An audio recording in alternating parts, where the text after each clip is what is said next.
got banned. There are also options kind of like Franco. You know, Franco is a character that we kind of largely ignored in this entire series so far. But now with Chao coming out, I don't expect this time Chao to be jungle. You know, I really don't. I mean, I think it's going to be Yao Chao. Yeah, you think Fredrin's going in the hands of Carl TZ possibly here. Yeah. Right. But I got to say too. When was the last time we saw Valentina and Faramis? I mean, maybe once or twice in the tournament, but this was something that we saw a lot back in even the MPL regions and other tournaments early on into the season, where it was constantly Faramis and Valentina before they kind of got those, minor nerfs for both of them. But they're still highly contested because now, not only for Onic Esports do you have an immediate Divine Judgment where you can flash down a target, but Valentina as well, if you can steal that Cult Altar, you extend those team fights, I mean, even more. Yeah, for sure. And I think, it's one of those situations whereby you're hoping that the second half of the draft, especially when we're talking about AoE damage, you want to kind of hold back for that. And especially when you're looking at things like Cho, you're already seeing hey, they've got Fredrin as well to peel you off. Therefore, you're kind of, de-incentivized to not pick it up. And they've already got their mid lane duo, so therefore it's kind of on Echo to predetermine that. Now, the thing about Faramis and Valentina picking this particular game is really smart. First, from Echo side, Faramis straight up counters Glue. Right? We talk about the one-shot potential it has once Glue uses split, and on top of it, Faramis is really powerful in the early game phases. Right? Talk about wave clear along with Chao. Now, Valentina can copy the ultimate, but the early game is not that great. And here we go. We have the Barats coming out. This might be a Barat jungle, but at this point, I don't know. Anything can be flex. Wait, let me think about this for a second. I'm thinking about this for a second. I'm looking at the lane matchup, potential lane matchups. Is there any real advantage if they put Dairoth into the EXP lane? I'm thinking he's up against Glue, so then it's kind of a 50-50, but regardless, Glue can not interact with him at the same time, so I think it probably is going into the jungle, but that could just be the Malaysian bias. I've seen way too many Dairoth jungles back in MPL MY. I mean, technically, it's, you could flex it, right? You could flex that, but on the other side, Onic Esports being very, where all these are going. This last pick, wow. Oh, the Leslie. Oh. Oof. It makes sense. Leslie does do really well with tanky characters, especially like Fredrin. When carry is taken away, when there's not so much true damage available to shred a tanky front line, Leslie does it, right? Leslie, probably 3 shots of Fredrin late game, but it has to get there. Now that's a true test for this side, for this draft. Can they get to the late game, leveraging, knowing that early game Faramis can dominate mid lane, and they're gonna skill better? Is this the 4-item marksman, or is it a 2-items marksman, Gideon? Well, in this particular case here, I would say it really depends on the situation. I would say Leslie is going to be a 4-item marksman. That's when you feel like, wow, one hit really hurts. I gotta back off. I might even need to reset if the crit is too high. Yeah, absolutely. And Leslie is not a character we've seen often on M4 stage, but sometimes it takes out, it's really smart. We've seen it in scrims where you take Leslie to go against carry, because that's also really good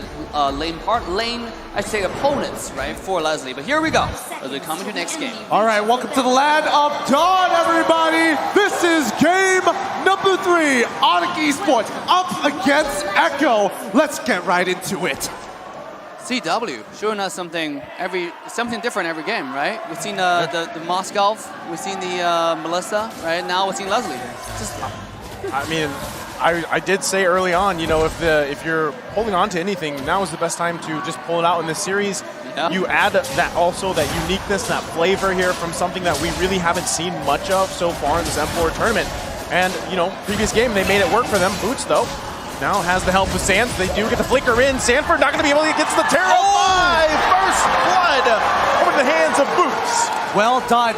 Really smart play here, and I think this is a huge mistake coming in from Sanford specifically. He should have known better. Why would Glue suddenly walk into the left rush and not back in, especially when he has flicker as well? There's just no reason. He should have expected the mid lane to start coming, and I'm pretty sure that Sanji did comment that there is somebody missing in the mid lane. And for stats, Onic is ranked first in assists per game with 39.8. What? That is insane. That is insane. 40 assists per game?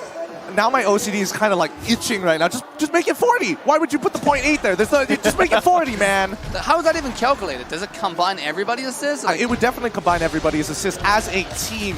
But now we see why Barat is being so very annoying here, working similarly to Cartesi on this Fredrin. That should technically be okay here. But yeah, they're invading every move we see coming out from Echo. Onic has a very smart response. Yeah, I mean, and not only that, but you see a lot of this pressure on this side.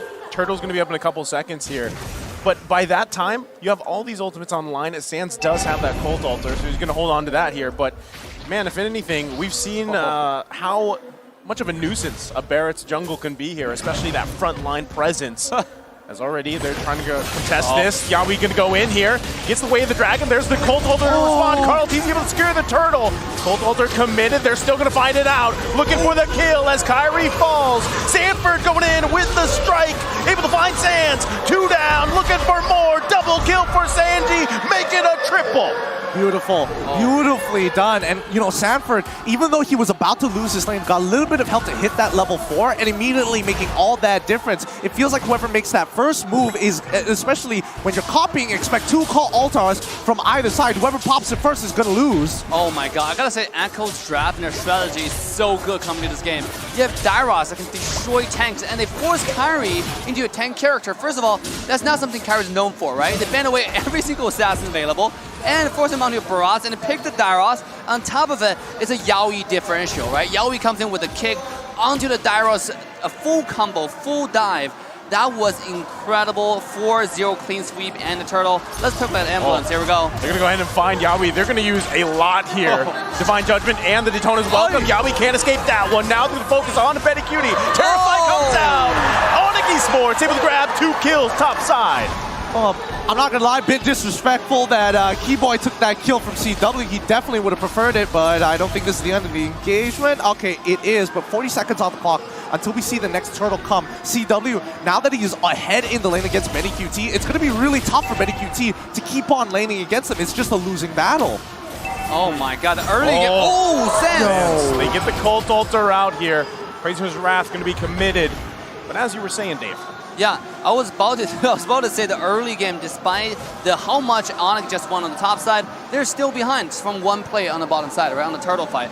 Just to show you that the early game advantage, the team fight Echo setting up. Talking about team fight, here we go, top side. Well, they get the flicker out, but they're going to sandwich in. There's the Cult Altar, the flicker in. CW can't escape that one. Yaoi picking up a kill himself. Now Keyboy going to be sandwiched as well. Still going to go in with the Divine Judgment. Sanji has to flicker out. Carl TZ still there on the front side. They disengage for now, and also even on the bottom side, they're going to be duking it out there. But the turtle is now up. Carl TZ looking to get an initiation here. Keyboy has to be careful. Daytona's welcome, gonna eat up Yaoi. Into the wall he goes. Can't get the kill though, Sans. Able to get the Cult Altar. They're gonna reset. Carl TZ goes and focuses on the turtle. Onic Esports gotta be careful, Sans. The Cult Altar comes out. Flicker in, they get the kill for Sanford. Now Boots here. Turtle secured, still going on in the mid lane. And there you go, Echo Philippines still building on this lead. Oh man, every time Onic actually gets a profitable play, Echo makes sure that they stop that momentum instantaneously. They don't allow them to get even more gold than they should. And Echo now just pumping up the gas. They're making sure that Onic cannot breathe. And this gold lane getting obliterated. CW is gonna struggle to even walk up. Holy, look at the gold differential on the EXP lane right now. You know, you have Dairos sitting at 4,100 gold, about 1,100 gold ahead. I mean, this guy's going in full penetration. Dairos already have penetration, but before that... Keyboy gonna go in, they should be able to find Sanji, they do! Sans grabs the kill, it's a shutdown. That's gonna be a nice win for Onic Esports, but can they still press the situation? They're gonna make their way to the top side. Yaoi gives the signal. ManyQt gonna back out here for now. This is gonna be scary for Echo, right? I mean, like, the later it goes, Dairos is gonna do more damage with 1 burst, and it's going to be really good against the Cult Altar if you copy that ultimate. Another skirmish in the mid lane. Yeah, TZ. Could be okay. Terrifying. They just poke back and forth. Both teams going to respect here. Kyrie, again, quite tanky on this Barrett.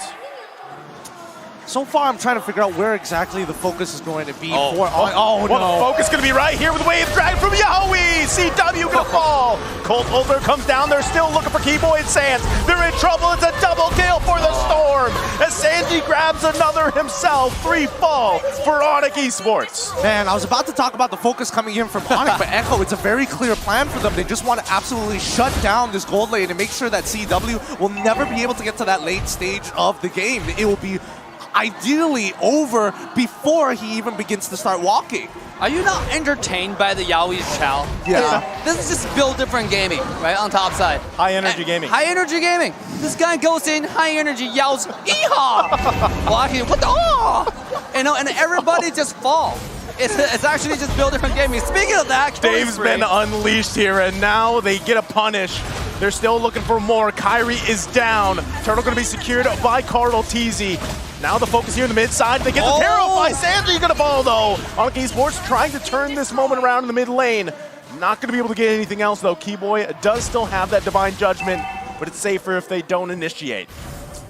All right, now I'm thinking, when exactly is Onic+vs+Echo going to get that momentum back, right? I mean, yes, they're bleeding right now. Yes, they're trying to stop this momentum, but Echo is in full control. And I think, you know, number one, Sanford is basically uncontested in the side lane. Nobody can really do anything about it. And Onic now forcing themselves into a corner to make sure that CW could eventually carry the game. But I don't think that might not necessarily be the right play here. And this goes back to what we talked about in the very beginning when Leslie got first drafted, right? We talk about this. This is a very item-dependent character. It needs like 4 items just to be relevant. And he's not getting there anytime soon, you know? At this rate where Echo is snowballing, especially with Yaoi's Chow, the engage is coming too fast. I mean, even with Koch's hook, you feel like there's this lack of damage. Whoever he used Divine Judgment, there's not enough burst to get that one taken care of. Well, they might be looking for a moment here as the conceal play comes out. Cold Holder, Yaoi with the Way of the Dragon. Look at the backside, looking for more. Sand's in trouble here. CW trying to fire off on the backside. Onic+vs+Echo gonna get it eaten up here. It's Boots that falls though. Do they have enough damage? Yaoi has to flicker out. They're still looking. CW full health here. Still on the chase. Sanford quite low, but it's only Onic+vs+Echo who falls.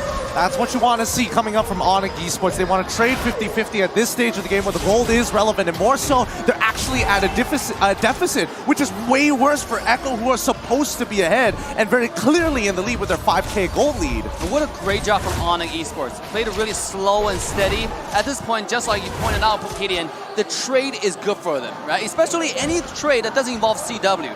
Give the CW the slow but sure steady accumulation into the late game. Let him have the item because he needs that. The entire team's damage is banking on this Leslie, and you cannot come any faster for him to get his item. Conceal used again. Keyboy gonna have to find the right target with this Divine Judgment. Onic+vs+Echo, the front line here. Lord still gonna go ahead and reset. No one gonna commit just yet. But this is the disadvantage of Onic+vs+Echo. They have no space to work with, no turrets down, as Echo Philippines has that advantage. And you can see them focusing more. Conceal gonna come out here.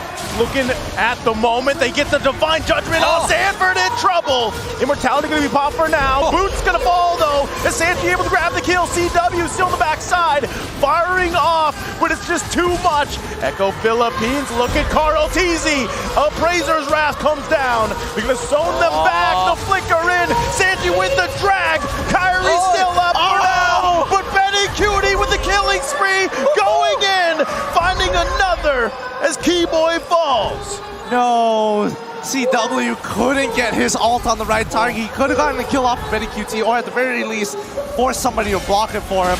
But Onic, man, what a trade that was. Unfortunately, not falling into their favor, guaranteeing that Echo is going to take this Lord, and now are looking to put that final nail in the coffin to get to that 10K goal lead. To be honest, I mean, you got to give CW credit, right? Because at this point, there's so much dive. Just surviving takes a lot of effort, you know? Yeah. And it's really hard. Everybody's falling, and CW able to survive. Let's take a look at his items right now. At least he got Endless Battle Berserker free, but he's slowly working towards a BOD. It's getting close, but look at Claws. Already sitting at 9,000 gold, 2,000 gold ahead just from the marksman alone. And let's talk about mid lane as well, right? Promise is 2,000 gold ahead as well. This is getting scary every time Echo engages. They have the damage, they have the items to make it happen.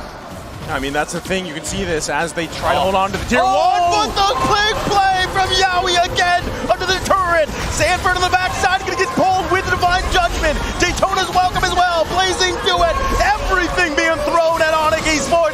The flicker again from Sanford as 3 down for Onic+vs+Echo. Oh man, Yaoi's so good on Cho. He's just too good.